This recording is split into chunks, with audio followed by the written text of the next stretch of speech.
Un podcast de Cooperativa.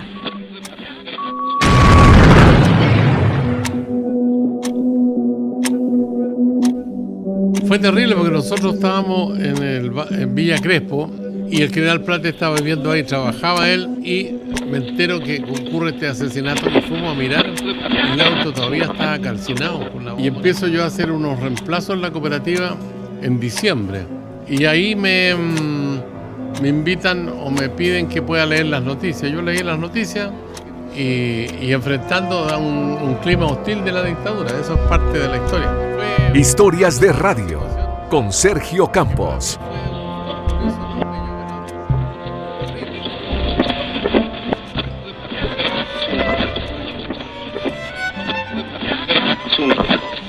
El informe de los médicos para mí ha sido suficientemente satisfactorio.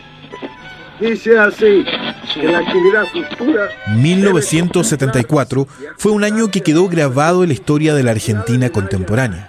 Mientras los ojos de buena parte del país se posaban en Alemania para seguir la participación del albiceleste en el Mundial de Fútbol, Buenos Aires vivía días convulsionados. La muerte de Juan Domingo Perón llevó al poder a su vicepresidenta, a su esposa, María Estela Martínez de Perón. Asumo constitucionalmente la primera magistratura del país, pidiendo a cada uno de los habitantes la entereza necesaria dentro del lógico dolor patrio para que me ayuden a conducir los destinos del país hacia la meta feliz. Eran días complejos que decantarían en el golpe militar del 76 y la cruenta dictadura de Videla. Pero para aquello faltaba. Estamos todavía en junio del 74. En el país opera campante la AAA, la Alianza Anticomunista Argentina, una organización parapolicial que asesinó, torturó e hizo desaparecer a artistas, intelectuales, estudiantes, historiadores, sindicalistas y políticos de izquierda. La temperatura social y política estaba al borde de la ebullición, protestas y enfrentamientos, una alta polarización.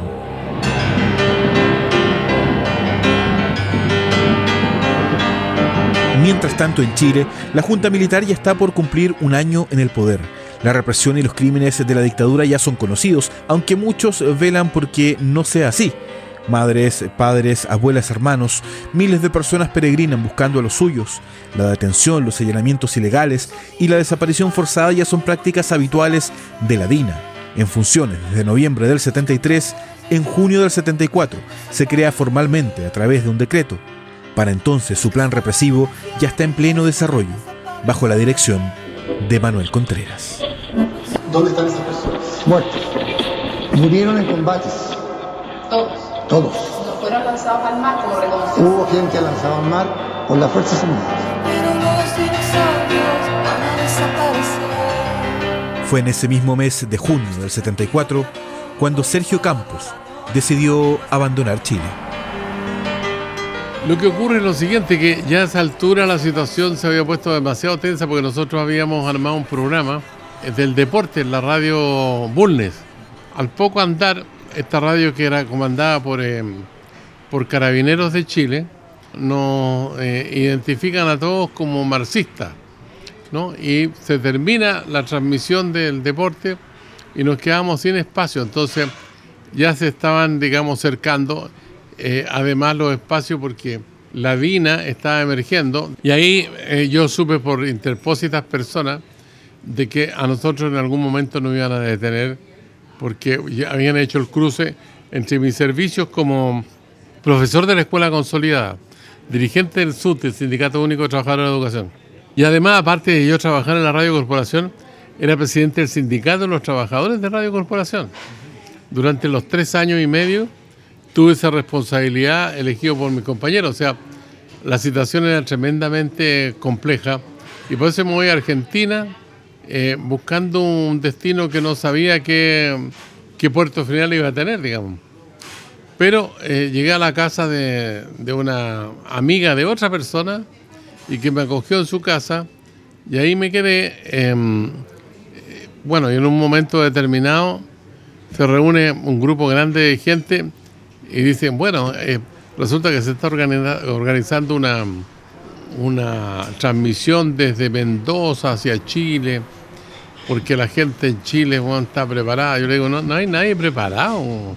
La situación es muy crítica porque la dictadura está permeando todas las instituciones, las poblaciones, los barrios. Es imposible cualquier foco de resistencia. Entonces se quedaron todos espantados por lo que yo decía. Y les decía, a mí me parece que lo que hay que hacer es un trabajo a nivel internacional denunciando los crímenes de la dictadura. Y en eso quedamos, y al poco tiempo llega Verónica, mi mujer, porque ella se iba a Argelia con un contrato a través de Claxon, el Consejo Latinoamericano de la Integración, que funcionaba en Buenos Aires. Bueno, ahí nos conocimos, nos enamoramos y finalmente nos casamos en 1975, en marzo, y después, un año después, nació mi hija Lorena, mi hija mayor. O sea, esa es parte de la historia. Tengo que aprender a volar entre tanta gente de pie. Sergio llega a Buenos Aires al barrio de Villa Crespo, donde lo recibe una pareja de amigos en su departamento de la calle Camargo. Allí fue donde conoció a su esposa e inició sus actividades en Argentina. No podía hacer radio, para eso tenía que haber estudiado locución en el país. Consiguió trabajo en la cooperativa del turf del hipódromo de San Isidro. Tiempo después se transformó en corresponsal de la Agencia Latinoamericana de la Información. Detrás de las paredes que ayer te han levantado, te ruego que respires todavía. En el departamento de calle Camargo, Sergio vivió varias experiencias fuertes, intensas, que se marcaban en el clima político de la época. Por ejemplo, cuando un amigo boliviano llegó junto a un conocido abogado de derechos humanos que era intensamente buscado por la AAA. En aquel departamento, Sergio Campos ideó un complejo operativo para sacarlo del país. Mira, yo conocí a varios extranjeros que estaban en Argentina, entre ellos aquellos que acompañaron al presidente de Bolivia, Juan José Torres. Y un día estábamos en el departamento y aparece este amigo boliviano y me dice, oye, vengo con una persona que la están persiguiendo para matarlo. Entonces no pensé otra cosa que traerlo acá para tratar de salvarlo. Bueno, pasen. Lo hicimos pasar al departamento y ahí nos cuentan que el abogado, Leandro Despuy, llama a él a la oficina desde la calle Lavalle antes de subir. ¿Llama a su propia oficina? Claro. Lo atiende un tipo y dice, mire, le dice, quisiera hablar con el abogado Leandro Despuy. No, le dice, no ha llegado, pero está a llegar en cualquier momento. Y el que tenía que contestar no era el tipo, sino que era la secretaria. Por lo tanto, él se da cuenta de esta situación, sale caminando por la valle en dirección a Carlos Pellegrini, a la 9 de julio, y ahí se encuentra casualmente con el boliviano, y el boliviano lo sube a un taxi, después a un colectivo, a una micro, y después toman el metro y llegan a nuestro departamento. Bueno, le dijimos, oye, ¿qué contactos tienes tú acá en Buenos Aires? Y nos nombra un par de abogados, y yo le digo, mira, no puede ser que te contactemos con ellos, porque seguramente los tienen bajo vigilancia. Así que, ¿tienes algún familiar que no veas hace mucho tiempo? Sí, dice un primo que estudió Derecho. ¿Y dónde está? Él está en San Luis, en la provincia de San Luis, que es vecina a Mendoza. Y ahí entonces él tenía el número de teléfono, una libreta, y yo salgo a hablar por un teléfono público y lo llamo. Le digo, mira, tú hablas con un amigo de Leandro y Leandro necesita encontrarse contigo. Sí, me dice, pero yo estoy acá en San Luis. Entonces, vente urgente, le dije, porque él tiene un problema de salud. Y bueno, me dice, yo puedo llegar mañana en la mañana. ¿Cómo a qué hora? Como a las 11. Entonces, me dice, ¿cuál es la dirección donde estás tú? Me dice. No, le digo yo, estaciónate en la calle Camargo. Así que le dije yo, espera en la esquina. Y nosotros teníamos, desde el balcón, teníamos visibilidad hacia la esquina. Y le dije, ¿tú en qué vienes? No, me dijo, un Peugeot celeste. Ya. Esperamos el otro día y a las 11 se estacionó el auto y lo vimos. A todo esto nosotros habíamos preparado a Leandro comprándole ropa, porque él andaba con un traje plomo a rayas de abogado, con corbata, camisa blanca. Y ahí le compramos unos blue jeans que le quedaban cortos, porque era un tipo alto. Y una camisa media jipienta, con un polerón. Lo caracterizaron finalmente. Y mi mujer le teñó el pelo, las cejas, todo eso, porque es un tipo rubio. Así que yo me di una vuelta por abajo, pasé por el lado de auto, hablo con fulano de tal, sí, me dice, no, sin acercarme al auto. Ya le dije, ahí va a venir Leandro. Y Leandro baja y se lo lleva. Bueno, el cuento es que Leandro después sale entiendo que salió hacia Uruguay y sale de Argentina. Y como era un jurista connotado, terminó siendo alto comisionado de Naciones Unidas para los Derechos Humanos. Trabajó para Naciones Unidas desde Ginebra. Así lograron salvar a Leandro Despuy, quien se exilió en Europa y años más tarde no solo sería presidente de la Auditoría General Argentina, también llegará a presidir la Comisión de Derechos Humanos de Naciones Unidas. La democracia gana con la democracia, con más democracia. Esto es lo que hay que entender. Y por lo tanto hay que combatir todas las formas antidemocráticas, en cierta manera, o los vicios que la desfiguran o la debilitan, como son las hegemonías, como son los populismos, como son las políticas autoritarias. Cuando la democracia se fortalece cuando se utiliza sus propias armas. Sus armas es la participación.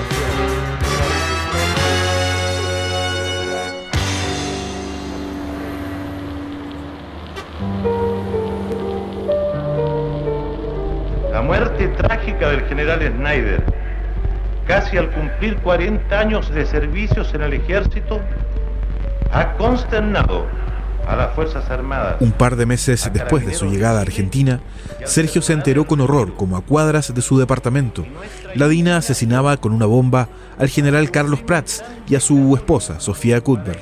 La dictadura chilena iniciaba la internacionalización de sus crímenes, los inicios de la Operación Cóndor. Fue terrible porque nosotros estábamos en Villa Crespo, que es un barrio limítrofe con Palermo. Palermo es un barrio acomodado de Buenos Aires, y el general Prat estaba viviendo ahí. Trabajaba él en FATE, que es una industria en ese tiempo de neumáticos en Argentina. Y me entero que ocurre este asesinato y fuimos a mirar. El auto todavía estaba calcinado con la bomba que hicieron explotar. Entonces fue algo terrible. ¿Tú fuiste al lugar a ver el auto? A verlo, claro. En ese tiempo no existían los celulares, no existía la comunicación que hay. Así que no tuve ni siquiera la posibilidad de sacar fotografías del Fiat 125 que tenía. Y fue algo terrible. Bueno, después se sabe toda la historia de Michael Towling, de Mariana Calleja, que eran los criminales ordenados por la dictadura de Pinochet para cometer este crimen. Pero tú que vas a Argentina, de alguna forma tratando de eludir, digamos, a esta represión, y te encuentras con la represión prácticamente en tu barrio. ¿Qué te genera eso? Bueno, eso produce gran incertidumbre, porque uno piensa que en cualquier momento te pueden caer. Yo no tenía la envergadura en ese tiempo que tenía el general Carlos Prat, por supuesto. Pero de todas maneras había racia con los chilenos, había una especie de casa acogida en la calle Chile, donde había muchos chilenos. Y muchos de ellos fueron detenidos también y llevados al norte, a campos de concentración. La AAA argentina era terrible, la Alianza Anticomunista Argentina, que era coordinada por unos ministros de María Estela Martínez de Perón, que era José López Rega, que era un tipo siniestro, digamos. O sea, ahí podía ocurrir cualquier cosa. ¿Cómo sería de siniestro que lo que viene después es más siniestro todavía con la dictadura militar? Dictadura cívico-militar que en marzo de 1976 derroca al gobierno de María Estela Martínez de Perón y que en 7 años asesinó o hizo desaparecer a decenas de miles de personas. A mediados de 1977, Sergio Campos regresa a Chile, esta vez junto a su esposa Verónica Toro y Lorena, su primera hija, nacida en la Argentina. Danti nogatonga megaloso mancarchafa primilopo. Solo a Sauri se le podía ocurrir. Chesterfield Filtro, el americano de más sabor. Sergio y su familia se instalaron en un departamento de la calle Valentín Letelier, en el centro de Santiago. A pocos días de su regreso, recibió un llamado. Le ofrecían retomar su labor docente, haciendo clases en el Colegio Inmaculada Concepción de Vitacura. Apenas semanas después, lo invitaron a sumarse al equipo del Festival del Trasnoche, en Radio Yungay. De esa forma, en jornadas extenuantes, desde la medianoche hasta las 7 de la mañana, conducía el programa radial y durante el día hacía clases. O sea, trabajaba en la radio Yungay de las 12 de la noche hasta las 7 de la mañana, en el centro, ahí en la calle Miraflores. De ahí me iba a la casa de mi suegro, en calle Valentín Letelier, donde está el Ministerio de Educación. Me duchaba, me cambiaba ropa y me iba a la Inmaculada Concepción, y de paso iba a dejar a mi hija ahí en un jardín infantil en la calle Miguel Claro. Ajá. Llegaba al colegio a las 9 de la mañana, hacía clases hasta la 1 y después volvía a la casa a almorzar y a dormir. ¿Es verdad que te quedaste dormido alguna vez? ¿Te quedaste dormido en la clase? Sí, en clase yo tenía unos lentes oscuros, me acuerdo, y los cabros chicos escuchaban la radio toda la noche. Y de repente yo me senté y me quedé dormido. Decía, profe, se quedó dormido. Fue así de anecdótico. Después un problema ahí gravísimo porque todo el sector, digamos, popular donde estaban los niños que atendíamos en la parroquia, la Inmaculada Concepción, todos esos fueron sacados en la noche por los militares en buses Mitsubishi con su enseres y los fueron a tirar por allá en San Bernardo en unos campamentos, y después los militares se apoderaron de todas sus viviendas.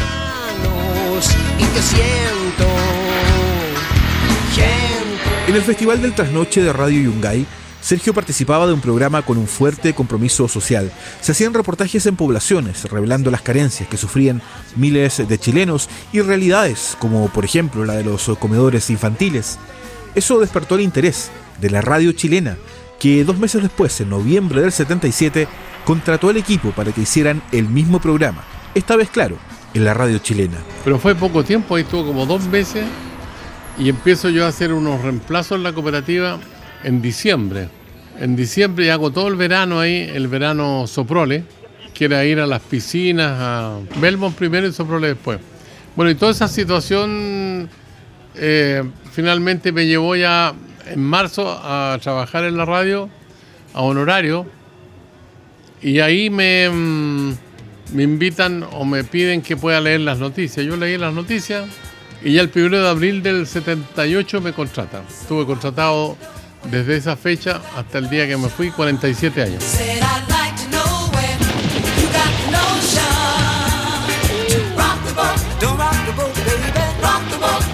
Ese verano, el del 78, una de las estrellas internacionales invitadas al Festival de Viña era la banda The Hughes Corporation. El funk y el soul estadounidense amenizaban el verano, y Sergio Campos precisamente llegó a la cooperativa animando programas veraniegos en piscinas. Antes de leer noticias o conducir el diario de cooperativa, en los veranos Soprole o los veranos Belmont, Sergio hacía gala de su amplio registro. También en programas como Trotamundos en cooperativa, un recorrido por Chile a través del micrófono. Un trotamundos como yo. Un trotamundo en cooperativa, y que significaba recorrer las ciudades de Chile, ¿no? Y yo tenía una enciclopedia, entonces decía, por ejemplo, qué sé yo, Puerto Montt, que está al sur de Chile, que tiene tales características, qué sé yo, lugares muy hermosos. Era de alguna manera el programa Recorriendo Chile, el trotamundo de cooperativa, con la canción de Nicola Di Bari, el trotamundo. Y la idea era ilustrar, digamos, a la gente que todavía no existía internet. O sea, era difícil, no era fácil hacerlo. Y la pasión de Sergio por la música también se hizo presente en esos primeros meses en la cooperativa, organizando especiales, por ejemplo, de Elvis o los Beatles, con una recepción espectacular del público. Creo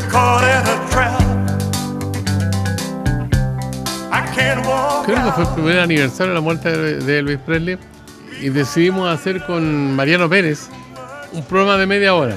Y yo había conseguido datos biográficos, etcétera, etcétera, y la gente empieza a llamar por teléfono, qué sé yo. Entonces yo aquí, Elvis Presley para mí es esto, lo otro, lo poníamos al aire. Y resulta que era tanta la presión porque llegaron gente con grabaciones piratas. Claro, grabaciones piratas que se habían hecho de Elvis Presley con actuaciones, y decidimos hacer el próximo domingo un programa de 1 hora. Hicimos 4 programas de 1 hora. 4 capítulos con aportes de la gente, de la música que traía la gente. Contábamos la historia.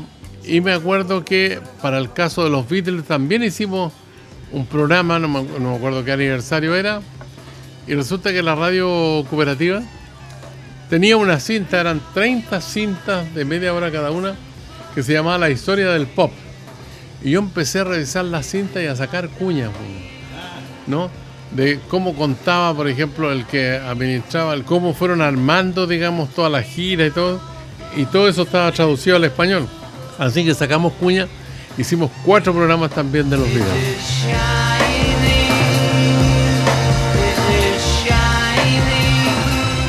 Pero fue locutor primero.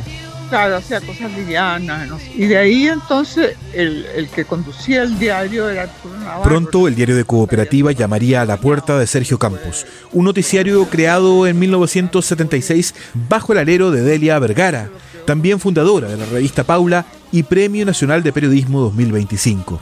El concepto principal del diario de Cooperativa, desde su origen, recuerda Delia, era contar lo que estaba ocurriendo, dar a conocer los hechos que muchos no querían que se conocieran, las violaciones a los derechos humanos cometidos por la dictadura. En rigor, hacer buen periodismo. Bueno, yo venía saliendo de la revista Paula y de repente me di cuenta de que no habían muchas radios oficiales y la radio Almaceda, que era una radio muy militante y que a mí me parecía ese tipo de radio muy peligrosa y efectivamente la cerraron. O sea, la cerraron y se acabó la Almaceda. Entonces, la idea mía que yo propuse al directorio, por iniciativa mía, fue hacer una radio periodística, una radio que hiciera periodismo, o sea, con la ética del periodismo, o sea, no una radio militante. Entonces, eso era una manera defendible frente a la dictadura de tener la radio, o sea, que la radio sobreviviera. Y efectivamente ese fue mi eterno argumento por las muchas veces que me llamaron, que me retaron, en fin, que lo que nosotros decíamos, dábamos las noticias que ellos no querían que se dieran, que eran, por ejemplo, las desapariciones, las cierres y despidos, grandes despidos de empresas, en fin, muchas cosas que no querían que se supieran, nosotros las dábamos. Entonces, hubo mucho que defender ahí, porque no querían que nosotros existiéramos, pero tampoco nunca se atrevieron a cerrarnos. Y eso fue porque yo defendí la existencia de la radio con el argumento de que la libertad de prensa era sagrada. Mira, había un equipo periodístico que escribía las noticias, reporteaba, y yo era lector de los noticiarios. El primer diario Cooperativa creo que lo dirigió Patricio Bañados. También estuvo Juan Ramón Silva, otro periodista muy prestigiado, en los tiempos de Delia Vergara. Después estuvo Arturo Navarro, el esposo de Patricia Polis, el que fue director del Centro Cultural de la Estación Mapocho. Estuvo Felipe Pozo también. Estuvo Freddy Juve. Todo ese tiempo del 76 al 80. Y el diario Cooperativa que se transmitía con Delia Vergara era de las 7 de la mañana a las 8:30. De 7 a 8 noticias internacionales. A las 7:30 deportes con Cañón Alonso. De 7:30 a 8 noticias nacionales que eran del Poder Judicial, del mundo sindical, etcétera, etcétera, derechos humanos y todo eso. Y a las 8 había varios comentaristas. Los comentaristas eran al principio Raúl Asbun, que después salió del noticiario. Raúl Asbun hablaba de sus temas. Estaba Sergio Livington, estaba Pepe Rosasco, que hablaba del libro, Juan Grau, que fue el médico, el primero que impulsó el medio ambiente como un tema, claro. Y también estaba Mariano Silva en el cine. Radio Cooperativa inicia en este momento transmisiones con las grandes emisoras internacionales. El primer conductor del diario de Cooperativa, fundado por Delia Vergara, fue Patricio Bañados, y uno de los primeros golpes periodísticos, recuerda Delia, fue la revelación de las circunstancias del asesinato de Orlando Letelier y sus responsables. Urgente. El diario de Cooperativa está llamando. Asesinado Orlando Letelier. Washington, urgente. Agencia Reuters. El ex canciller y ex ministro de Defensa chileno Orlando Letelier murió, víctima de un atentado contra su automóvil. También fue víctima fatal del atentado la señora Ronnie Moffitt, miembro del Instituto Transnacional de Estudios Estamos Políticos. entregando el reportaje especial del Diario de Cooperativa, Asesinato en Washington, la muerte de un embajador. El cargo contra Michael Townley es haber conspirado con otros, hasta ese momento no identificados, para asesinar. Encomendado a una misión a Estados Unidos luego de que estos hechos pasaron a la opinión pública. Fui detenido y abandonado por mis superiores, de los cuales esperaba una gran lealtad. Honda conmoción por las repercusiones que tuvo tanto en el... Cuando la dictadura notó el cariz del trabajo que se estaba haciendo en la cooperativa, comenzó el asedio económico. Se frenó la renovación de concesiones de varias de las estaciones regionales. Empezaron a presionar a los avisadores. En el libro La verdad está en los hechos, de los periodistas Carolina Espinosa y Carlos Alzamora, se relata cómo no pocos avisadores pagaban la publicidad, pero pedían a Cooperativa no emitir los avisos ante la presión de la dictadura, que realizaba, por ejemplo, a través de impuestos internos o los servicios de salud, con la amenaza de cerrar sus negocios. Yo recuerdo que me sacaron de la casa de mi suegra, 10 para las 11 de la casa de mi suegra. Mi hija tenía nacido 41 días, la tenía reconocida y bautizada. Y me iba a casar la semana siguiente con mi mujer. Y me llevaron a la tenencia, de ahí me llevaron al Estadio Nacional. Pasamos por el retén Lorenco, y cuando el teniente me echó arriba el vehículo, y de ahí los llevaron a mi hermano, y lo bajaron las 7 personas, y de ahí yo recuerdo que los bajaron, más o menos serían las 1:30, 2 de la mañana, más o menos 5 tiradores, a nosotros los fusilaron en una muralla, y de ahí nosotros quedamos vivos porque yo tengo un infarto doble en la pierna, y de ahí lo salvamos nosotros con el William. Yo no era de ningún partido, yo no entiendo todavía en partido. Y yo sé que están ahí. Deben de haber como 17 personas enterradas. Delia Vergara dejó la radio a fines de los 70, pero su legado quedó instalado. Cooperativa decidió no ceder. Comenzó un proceso de reestructuración que partió con un cambio de casa. La radio abandonó sus estudios de Bandera 236 para mudarse a una casona en el 223 de la calle Antonio Belet, en Providencia. En 1980 comienza la renovación, pero se reafirma el compromiso con la verdad. Sergio Campos deja de ser lector de noticias y se transforma en la voz oficial, en el conductor de El Diario de Cooperativa. Conductor general, Sergio Campos.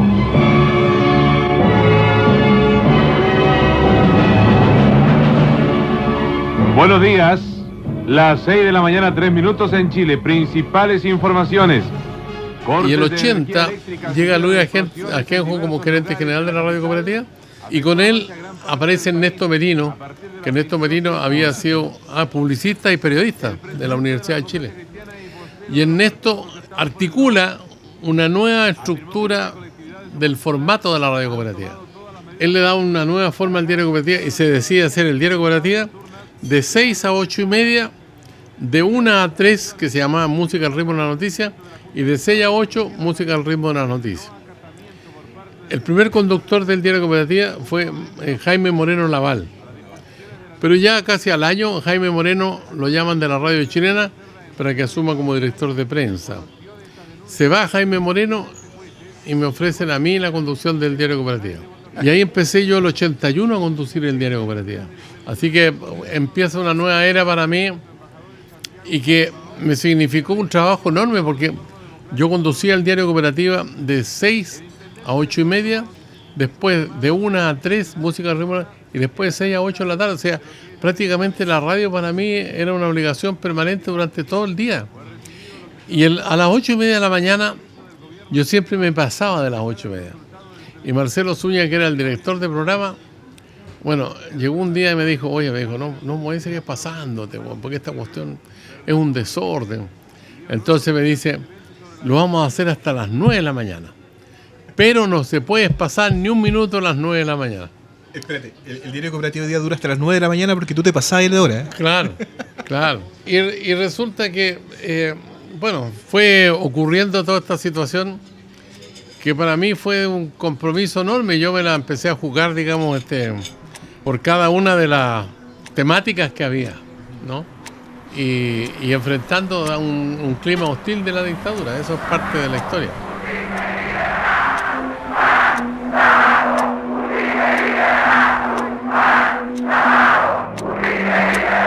Porque yo también tengo derecho a así como nosotros luchamos, peleamos por tener un sitio, nosotros estamos apoyándolo a él. Esto no se trata de partido.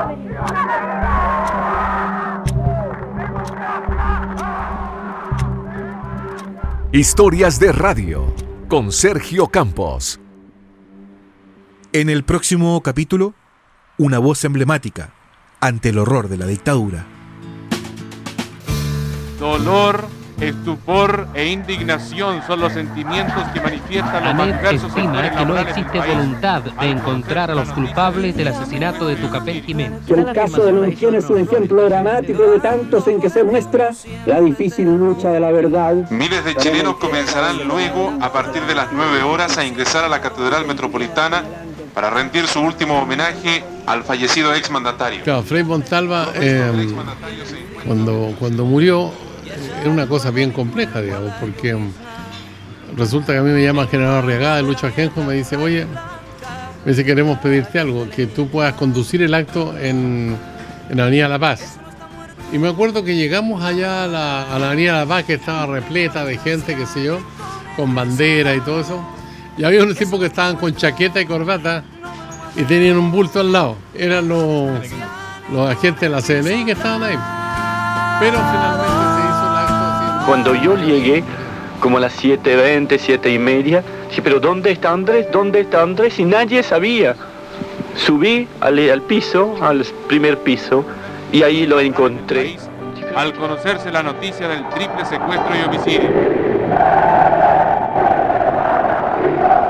Todo Chile se conecta con Radio Cooperativa para conocer toda la información de la visita del mensajero de la vida a nuestro país.